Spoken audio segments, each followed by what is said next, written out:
رہ گیا دیہات میں جمعہ کے بعد ظہر کا مسئلہ. تو میرے بھائیو یہ مسئلہ ذرا سا قابل غور ہے.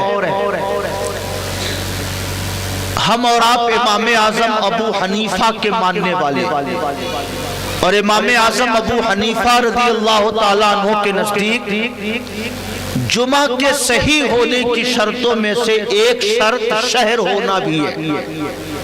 یعنی جہاں شہر ہو وہیں پہ جمعہ قائم کیا جا سکتا ہے. اب شہر کہتے کس کو ہے؟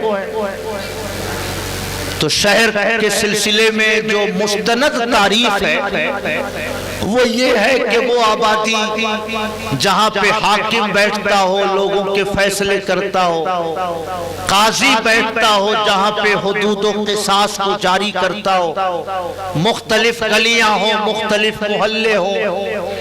یہ امام اعظم ابو حنیفہ سے یہ تعریف منقول ہے، یا غالباً امام ابو یوسف سے یہ تعریف منقول ہے. اس لحاظ سے ہم اور آپ دیکھیں گے تو اکثر دیہات یہ شہر کے حکم میں نہیں آتے، مگر ایک اور تعریف قاضی امام ابو یوسف نے شہر کی ہے کہ وہ آبادی کہ اگر اس آبادی کی بڑی مسجد میں وہاں کے جو بالغ مسلمان ہیں وہ جمع ہو جائیں تو مسجد تنگ ہو جائے، کچھ لوگوں کو باہر نماز پڑھنی پڑے، تو ایسی آبادی کو شہر کے حکم میں قرار دیا جا سکتا ہے. سمجھ رہے ہیں؟ اعلیٰ حضرت امام احمد رضا خان قدس سرہ العزیز نے اس تعریف کو کمزور تعریف کہا. کہیں پر 50 گھر کی آبادی ہے لیکن لوگوں نے 10 بائی 10 کی مسجد بنا رکھی ہے، تو 50 ہی گھر کی آبادی میں مسجد بھر جائے گی، لوگوں کو باہر جانا پڑے. اور کہیں 1000 کی آبادی ہے مگر لوگوں نے 200 فٹ بائی 200 فٹ کی مسجد بنا رکھی ہے، تو 1000 لوگوں سے بھی مسجد نہیں بھرے گی. ہوگا نا؟ کہیں چھوٹی مسجد بن گئی کہ نمازیوں سے مسجد بھر جائے تو وہ شہر ہو گیا، اور کہیں بڑی مسجد بن گئی تو آبادی بھلے سے بڑی ہو مگر بڑی مسجد ہو گئی کہ لوگوں سے مسجد نہ بھر سکی تو وہ دیہات ہو گئی. اس لیے اعلیٰ حضرت امام احمد رضا خان قدس سرہ العزیز نے فتاوی رضویہ جلد سوم میں اس تعریف کو کمزور تعریف کہا. لیکن ہمارے بزرگوں نے یہ بھی فرمایا کہ جہاں جمعہ کی شرطیں نہ پائی جاتی ہوں مگر لوگ زمانے قدیم سے جمعہ کی نماز پڑھتے آ رہے ہیں تو وہاں جمعہ کی نماز پڑھنے سے لوگوں کو نہ روکا جائے.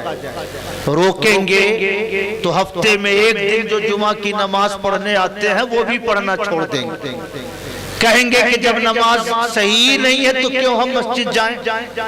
تو اس لیے جہاں زمانے قدیم سے لوگ نمازیں پڑھتے آ رہے ہیں وہاں جمعہ کی نماز سے لوگوں کو نہ روکا جائے مگر لوگوں کو بنرمی یہ سمجھایا جائے کہ چونکہ جمعہ کے صحیح ہونے کی شرطیں نہیں پائی جاتی ہیں اس لیے جمعہ پڑھ لینے سے فرض آپ کے ذمے سے ساقط نہیں ہوتا ہے.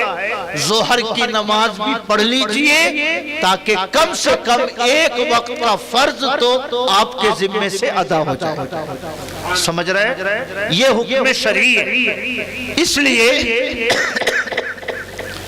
دارالعلوم قادریہ نوریہ بگھاڑو وہاں پہ بھی ہم لوگ جمعہ کی نماز کے بعد ظہر کی نماز پڑھتے ہیں. ہمارے یہ بھائی بتا سکتے ہیں کہ ٹاٹی دری میں بھی جمعہ کی نماز کے بعد ظہر کی نماز ہوتی ہے. دھر کی کھالا وغیرہ میں بھی جمعہ کی نماز کے بعد ظہر کی نماز ہوتی ہے. اگر آپ حضرات بنرمی اس دینی مصلحت کو سمجھ کر عمل پیرا ہو جائیں تو نور علی نور سبحان اللہ. اور اگر کسی فتنے کا اندیشہ ہو تو میں آپ سے اصرار بھی نہیں کرتا ہوں.